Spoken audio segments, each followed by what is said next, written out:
how's it going out there to everybody? Hope everybody's having a great day. It's Saturday. Hope everybody's enjoying their weekend. I'm in Indiana currently on my way to the house. Picked up a load in North Carolina yesterday. It doesn't deliver till Tuesday. But I think I've ran this load 3 times. 2 of the 3 they've called me on Monday and asked me if I could deliver it on Monday. So if that happens, we'll get back at it Tuesday. If not, we'll get unloaded. I got a 6 a.m. Tuesday morning delivery. I'll talk more about this load in the future videos. Right now, I'm trying to do my weekly recap video. I was going to put this load on this week because, you know, I was doing Friday to Friday videos, but then I switched to doing Saturday to Saturday because when I came back off the road, it was on a Saturday when I got reloaded. And, you know, so now it's like Saturday to Saturday. I see a lot of people on YouTube, you know, they want to front load a check, or they want to carry over a load and make a week look really good. I'm not here to impress you, I promise. I'm here to inform you. So I'm not going to put this load on there. It would have gave me a really, really impressive number. I probably would have got a lot of YouTube views just from people seeing the number and being like, wow. But that's not what it's about. You know, I'm not here to impress you. I don't, you know, I'm the type of person, I don't care what you think. You know, I don't need you to like me. I wouldn't mind if you do, but if you don't, I'm not going to change what I'm doing for it, because my goal here is not to impress you and do all these things. My goal is to inform the people that would like to know the real scenarios of being an owner-operator. If YouTube was a big deal when I first started driving, man, I would have been way more informed. You know, I probably could have dodged a few of the potholes that I hit along the way. So that's more what I'm going for. You know, I'm not here to recruit you. The company I'm leased onto, and I've had a couple people ask me about that. I don't talk about the company I'm leased to because, you know, I've seen people do that on YouTube, and I've seen it go bad for them. You know, people start calling into their company. You know, you got jealous, petty people on YouTube that'll do it just for nothing more than to have something to do. They'll call in your company and lie about something, you know, and it's just not a hassle that I need. To be honest with you, the company that I'm leased onto doesn't really hire. You know, like, you kind of almost got to know somebody that knows somebody to get on here. You know, there's you know, they're not trying to grow like nonstop. I mean, they add on a few trucks every year to grow their numbers, but you know, people really don't leave, so they really don't have trouble. I mean, they don't advertise. They used to have a sign up at the yard that said, you know, hiring owner operators. They took that down, and I noticed that's sitting behind the shop now. So, you know, I'm not here to recruit. I'm here to inform. So I'm not gonna put this load on this week, because then it would be like a 10-day week, and that's not fair to say, you know, I made this amount of money in a week when really it's 10 days. And if I ever do that, I will let you know, you know, how many days is on the week, because, like, maybe if this load delivered tomorrow, I might put it on this week, but I'd let you know it was an 8-day week. So just to let you know, like, the numbers and how everything works out.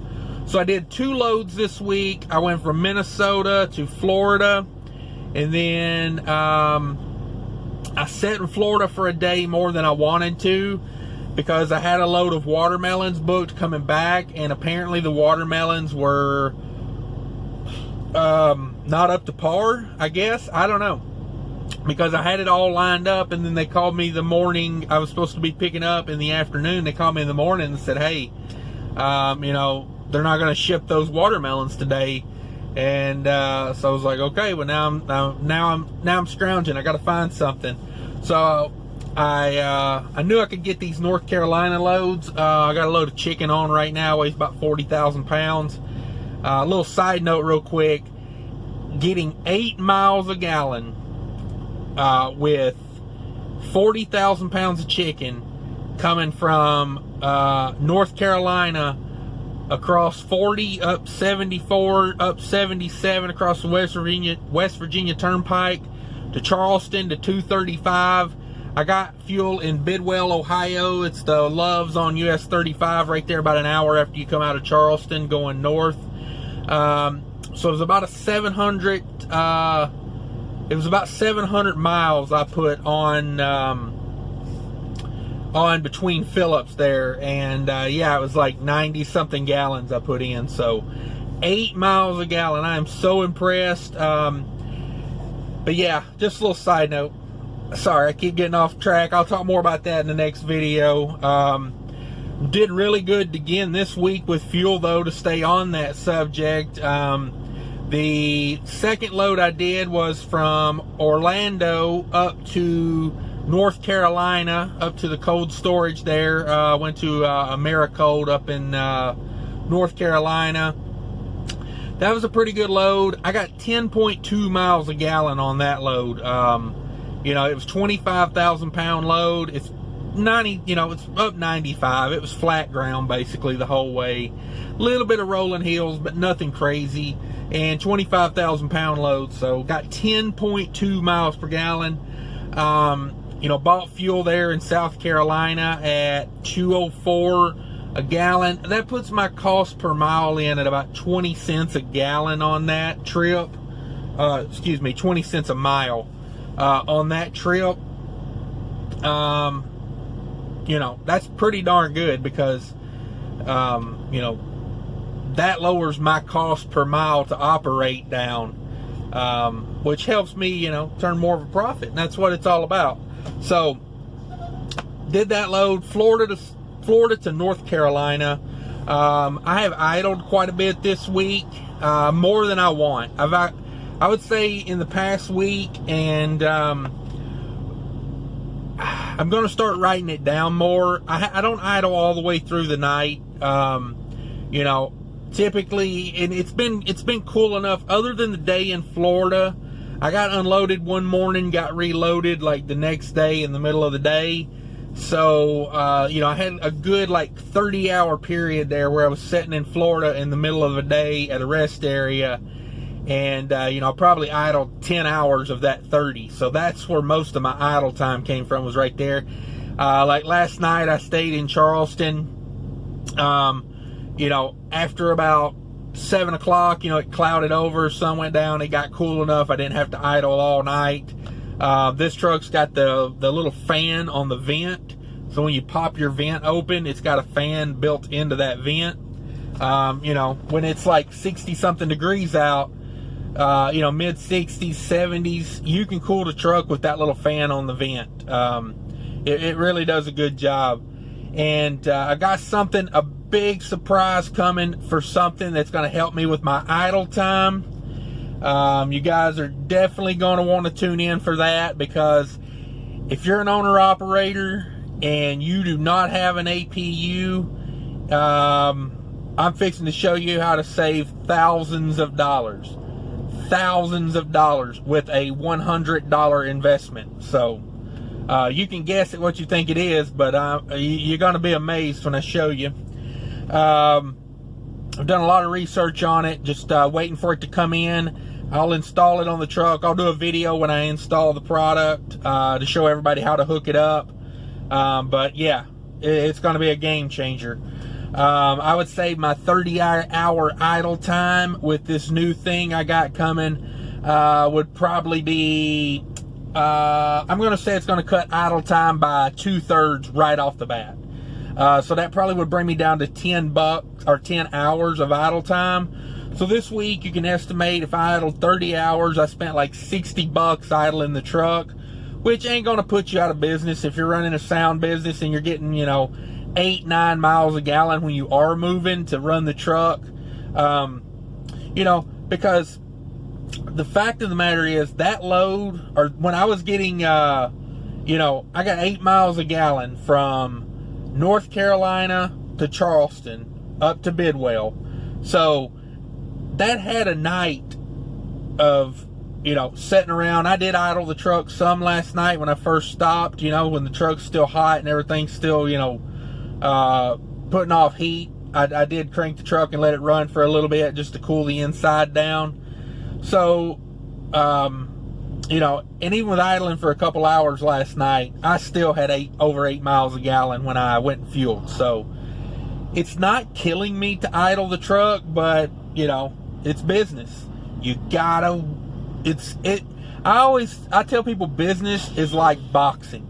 If you don't protect yourself at all times, you will get your head knocked off. And, you know, that's what the refs always tell people in boxing matches before the match starts. Protect yourself at all times. And that's business. Protect yourself at all times. Anytime you can invest and get that cost of doing business down, you have just blocked punches that are going to be coming your way eventually. So, if you take into consideration 30 hours of idle time this week, that's $60. But if I was to be able to cut that into a third, and that would bring it down to 10, that would make $20, 10 hours of idle time. That'd be about $20 of fuel burned during idle. Now, there's other costs other than just fuel when you're idling.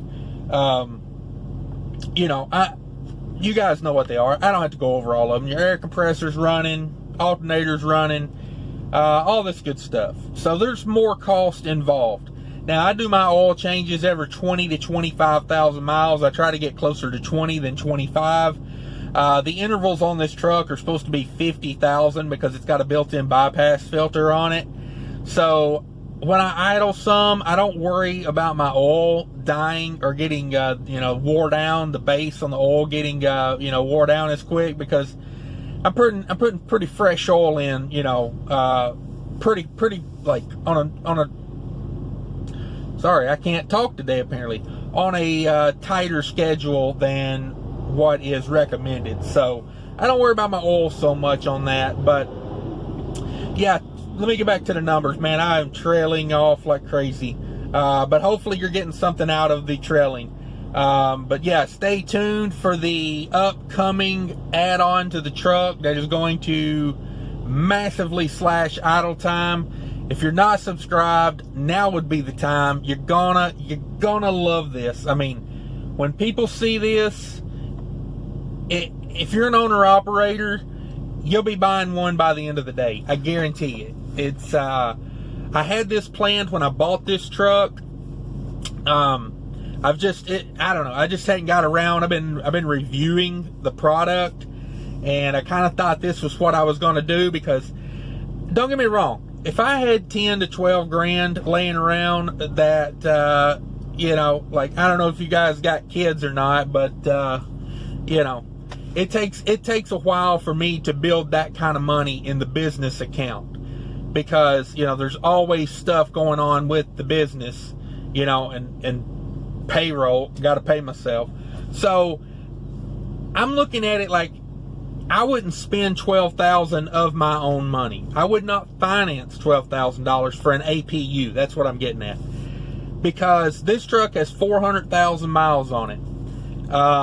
To me, a used APU, I'm not interested in, because every APU I've had that's gotten higher up in hours becomes a lot of ticky-tack stuff. It's, you know, alternators, belts, what else? You know, the AC system, it starts wearing out. So I wouldn't want to buy an APU used per se, and I wouldn't spend $12,000 on a truck that's got 400,000 miles on it.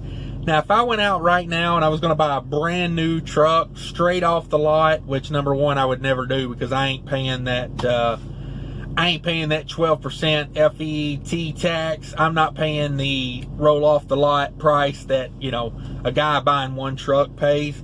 Now, if I was, you know, Schneider and I was getting them for, you know, $80,000 to $90,000 a go, yeah, I'd probably buy new ones. But my position, I say buy you one that's got, you know, a little wear and tear on it. But, you know, so anyway, I'm jacked up on Mountain Dew today, apparently, because, man, I'm trailing. I cannot stick with this video numbers. But that's my position. I wouldn't put an APU on this truck at the miles it's at, because the way I look at it, I got about 3 years in this truck.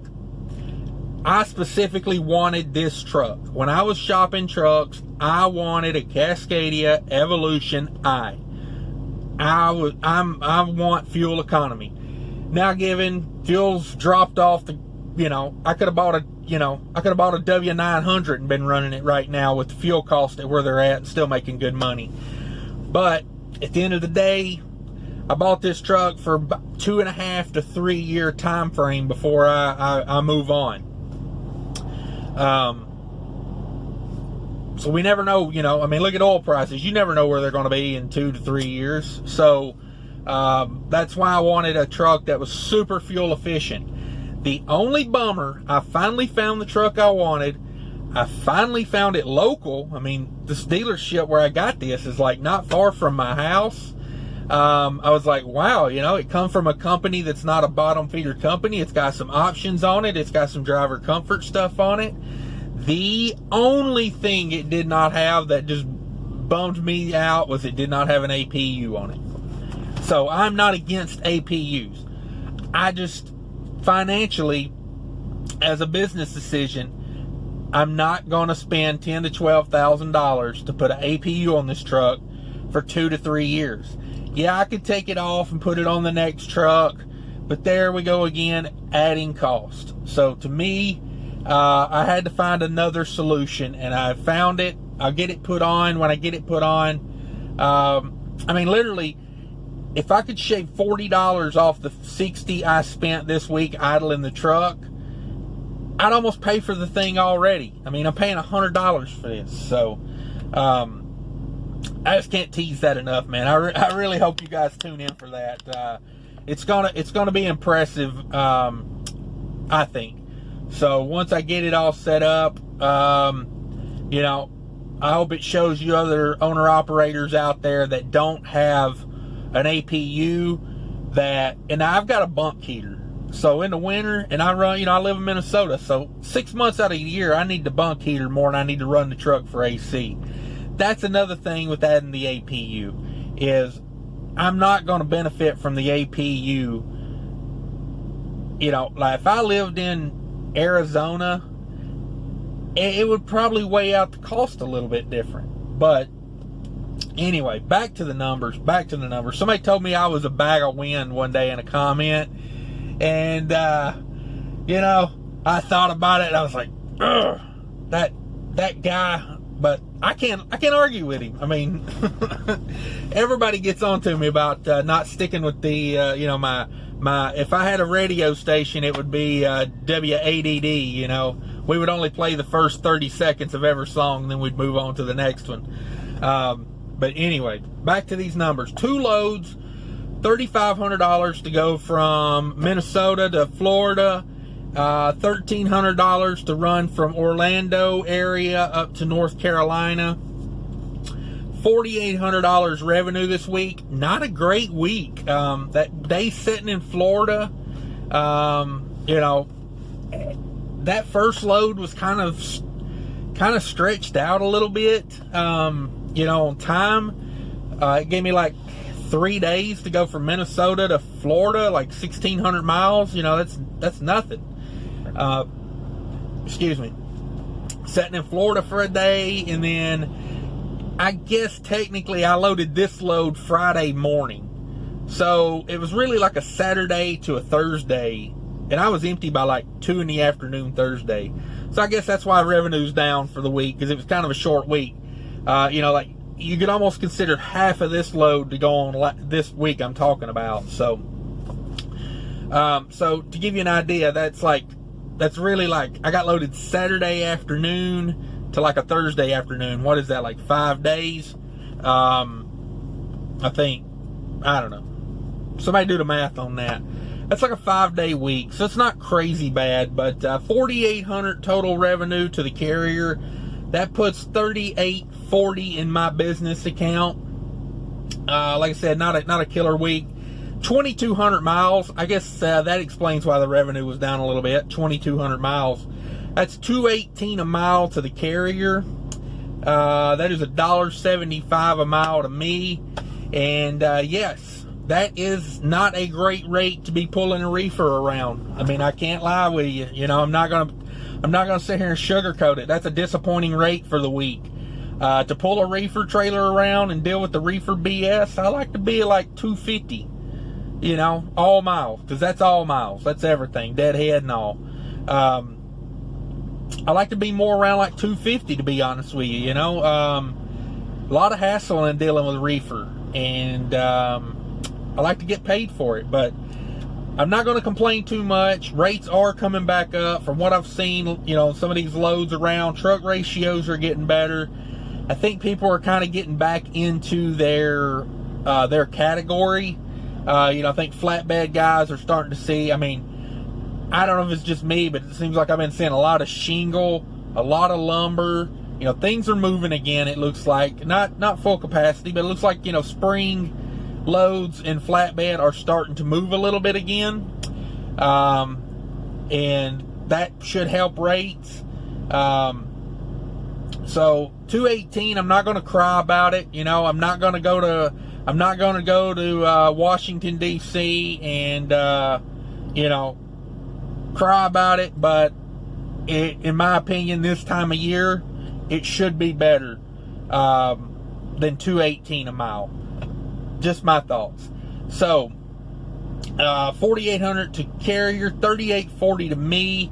I spent $599 on diesel this week, and that's pretty much about where I started. You know, that was a good even representation. I'm not rapping, I just couldn't say representation there. So $599 for diesel. I spent $112 on reefer this week. The load going down was like low 30 degrees continuous, and I don't play with them loads because I like dealing with that customer, and I don't want them to have any excuse to not use me, especially with diesel being as cheap as it is. Let's see, if I'm not mistaken, this was my first run with this trailer. So that's another reason that my reefer fuel is higher this week. I was trying to think why that reefer was 112. So this trailer was not full of reefer when I got it. So to get it back to full, I had to spend about $30. So I would say for the week, if you took that 30 out that I spent to get the tank full when I first got the trailer, I'm probably more at like $80 this week, which ain't bad. I did a low 30 degree continuous run down, and then in Florida, the load from Orlando up to North Carolina was 0 degree load. So that ran pretty hard, you know, in Florida and South Georgia, given I only had that load on for a day, but you know, it's 90 degrees outside and you're trying to run 0. It's a good little difference. So that was that. $52 in DEF. That's a lot of DEF, but I mean, I'm tippity top full right now, so I'm assuming I just, at the end of last week, I had low DEF, and then you know, that's like 2 tanks of DEF for me. On 2,200 miles, that's quite a bit. So anyway, total, one scale, I scaled the load from Minnesota down. Didn't have to. I'm starting to get the hang of my scale on my truck. I've got a little chart going on a piece of paper of what my weight, what the load weighs, and what my scale says, and what, when I scale it at the cat scale, you know, what it gives me as a weight. So I'm starting to get it all worked out. You know, I got me a little chart. I refer to the chart. So $12 on the scale coming down. I did not scale the Florida load up to North Carolina. That was 25,000 pounds total weight, so I didn't even scale that.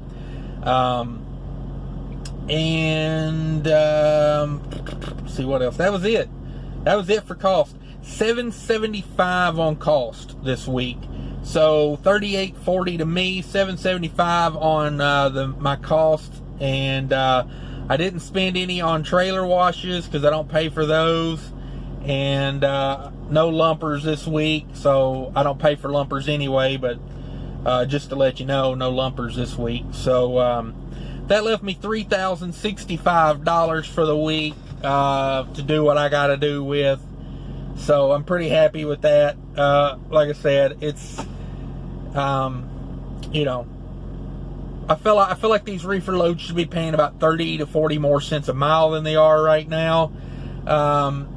You know, you take another 30 to 40 cents times 2,200 miles, let's say 30, that's another 660. That's about where I like to be on a week like that, would be bringing, you know, after expenses, bringing in about, you know, 3,500 versus 3,000.